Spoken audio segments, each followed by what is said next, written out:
Hello guys, welcome back to my new vlog. Jitendra निनिया vlog में आपका स्वागत है।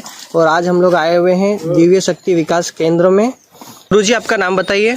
मेरा नाम राजू जी महाराज है।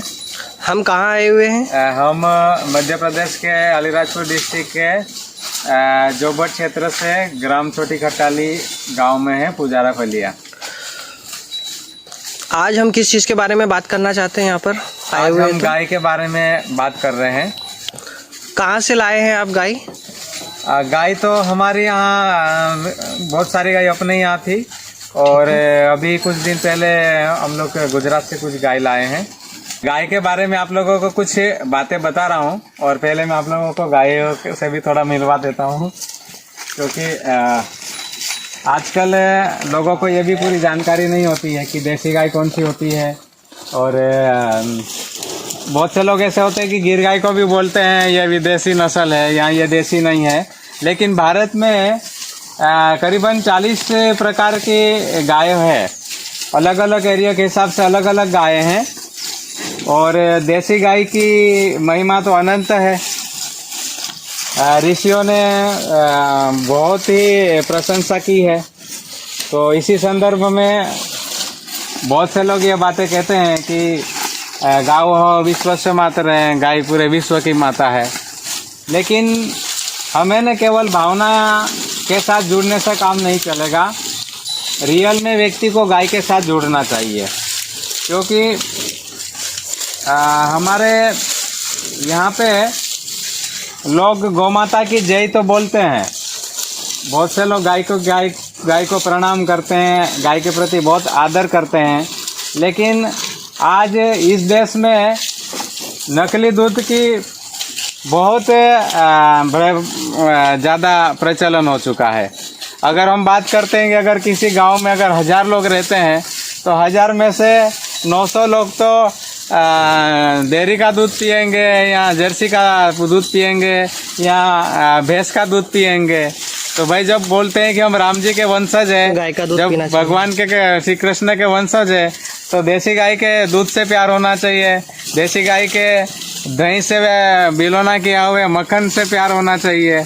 अब चाहते हैं कि घर परिवार में कम्युनिकेशन बढ़िया बना रहे, शांति से रहे। लेकिन जब पिएंगे आर्टिफिशियल दूध पिएंगे, केमिकल वाला दूध पिएंगे, तो फिर आप कैसे अपेक्षा रखेंगे शांति की? इसके लिए अगर देसी गाय को बढ़ावा देना है तो देसी गाय का दूध पीजिए। देसी गाय के गोबर से बनी हुई धूप बत्तियों का प्रयोग करें।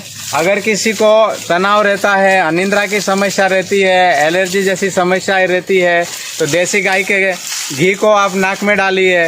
देसी गाय का घी अगर 2-2 बूंद नाक में डालते हैं, तनाव कम हो जाता है, नींद बहुत अच्छी आती है, डिप्रेशन से भी व्यक्ति धीरे धीरे मुक्त हो जाएगा। बहुत सारे लाभ है। ऐसे ही थोड़ी ना भगवान कृष्ण गाय से प्यार करते थे भाई, उसके पीछे का विज्ञान बहुत गहन है। आज केवल भावना के साथ जुड़ने से काम नहीं चलेगा। अगर देसी गायों को बचाना है और अगर प्रकृति को हरी भरी बढ़िया सा रखना है और प्रदूषण वगैरह बढ़े नहीं ऐसा चाहते हैं, तो गाय को बढ़ावा देना पड़ेगा। नहीं, ये तो नंदी बहुत अच्छा है हमारा, सीधा साधा है। अच्छा, ये पानी खत्म हो गया, पानी के मारे तो वो भी भर देंगे। ये हमारा, इसका नाम हमने राजा रखा है। हमारा नंदी अभी तैयार हो रहा है, और इसके पास में शतावरी नाम है, हमने इसका नाम शतावरी रखा है। और ये जो भूरी वाली जो गाय है, इसका नाम हमने मनी रखा है, मनी। बहुत अच्छा दूध देती है। करीबन इसका दूध 6 लीटर का समथिंग है। 6 लीटर? हाँ जी हाँ, पर डे का? हाँ, पर डे नहीं, 2 टाइम का तो 10 लीटर के समथिंग हो जाता है। कभी आधा एक ऊपर नीचे रहता है। और ये जो गाय है ये 5 लीटर दूध देती है, 4.5-5 के समथिंग जाता है।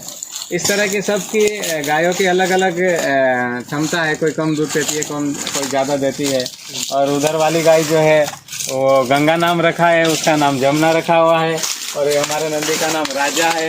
ऐसे अलग अलग है। तो केवल गौमाता की रक्षा हो, गौमाता की जय, केवल बोलने से काम नहीं चलेगा। मेरा कहने का मतलब, मैं गाय रखा हूँ, उसके पीछे का मेरा मुख्य उद्देश्य है गौ संवर्धन हो, गायों की नस्ल में सुधार हो, और व्यक्ति भावना के साथ केवल जुड़ा हुआ ना रहे, वो प्रैक्टिकल जुड़ा हुआ रहे। नहीं तो पता चले कि एक किसी गांव में 1000 लोग रहते हैं और उसमें से 900 लोग भैंस का दूध पीते हैं या नकली दूध पी रहते हैं या फिर कई थैली का दूध ला रहे हैं। तो फिर आप कह रहे हैं कि भाई हम भगवान कृष्ण के वंशज हैं, हम हिंदू हैं, हम सनातनी हैं, और फिर भैंस का दूध पियेंगे, तो फिर ये तो कोई बात नहीं हुई ना जी। भाई देसी गाय के दूध को बढ़ावा देना चाहिए, देसी गाय के घी को बढ़ावा देना चाहिए, तो आरोग्य बढ़िया रहेगा। अब चाहते हैं कि परिवार में प्रेम बना रहे, सुकून बना रहे, शांति बनी रहे, बीमारियां वगैरह भी ना रहे, और फिर केमिकल वाला दूध पिएंगे तो ये तो गड़बड़ वाली बात हुई ना जी। इसके लिए व्यक्ति गाय से जुड़े।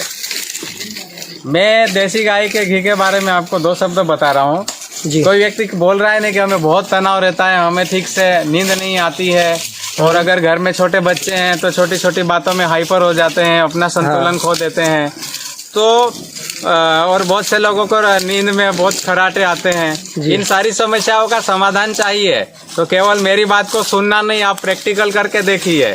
2-2 बूंद रात को सोते समय नाक में देसी गाय का बिलोने वाला घी 2-2 बूंद नाक में डालिए, कुछ ही दिन में बहुत बढ़िया नींद आने लग जाएगी, तनाव कम होने लग जाएगा, डिप्रेशन से बाहर आने लग जाएंगे। जो खर्राटे आते हैं ना नींद में, बहुत से लोग पूरे घर में तो लोगों की नींद खराब कर देते हैं, वो लोग भी डालेंगे तो उनको भी बहुत ही खर्राट आने बंद हो जाएंगे। एक लाभ होना और समाधान होने में अंतर है। समाधान हो जाएगा खर्राटे में 100 में से 90% रिजल्ट मिलता है। मैंने हजारों लोगों के ऊपर एक्सपेरिमेंट किया है।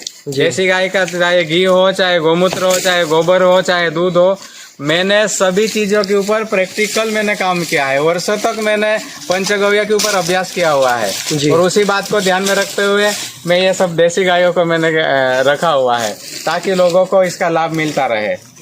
हम इन गायों के गोबर से हम बढ़िया अच्छी क्वालिटी की जो कई प्रकार की जड़ी बूटियाँ मिला के हम बढ़िया धूप बत्ती बनाते हैं, ताकि प्रकृति के अंदर बढ़िया सी चीज़ हो। क्योंकि केमिकल वाली अगरबत्तियाँ वगैरह तो भाई खुद के स्वास्थ्य का भी बर्बादी करेगी, वातावरण के भी खराबी करेगी। लेकिन देसी गाय का घी है, बढ़िया बढ़िया जड़ी बूटियाँ वगैरह डाल के जो चीज़ें बनती है वो बहुत अच्छी बात है। इसके लिए अगर गाय को बढ़ावा देना हो तो व्यक्ति गाय से जुड़े। मैं तो फिर से यही बात कहना चाहता हूँ, केवल भावुकता में नहीं रहे। पता चले गौ माता की जय करके रोज दिन रात नारे लगाते हैं, गाय की पूजा भी करते हैं, लेकिन गाय के साथ व्यक्ति जुड़ा हुआ ही नहीं है, इसका मतलब वो अंधे श्रद्धालु है। भाई कहते हैं कि गाय के अंदर कहीं बहुत सारे देवताओं का वास है, कई लोग कहते हैं कि भाई 33 करोड़ देवताओं का वास है, लेकिन उसका साइंटिफिक क्या है? भाई गोबर के अंदर किस प्रकार के बैक्टीरिया हमारे मित्र हो सकते हैं, घी के अंदर किस प्रकार के बैक्टीरिया है, गोमूत्र के अंदर किस तरह की क्या चीज़ है जो हमारी शरीर के साथ बेनिफिट है। इन सारी चीज़ों को समझना पड़ेगा, तब समझ में आएगा। केवल भावना के साथ ना जुड़े, रियल में गाय के साथ जुड़े, तब आप सुखी भी होंगे, स्वस्थ भी होंगे, आनंद में भी रहेंगे, और बीमारी पास में भी नहीं आएगी, स्वस्थ रहेंगे। बस अभी मैं इतनी बात कहूँगा। आप सबको मेरा प्रणाम। जय गौ माता। जय।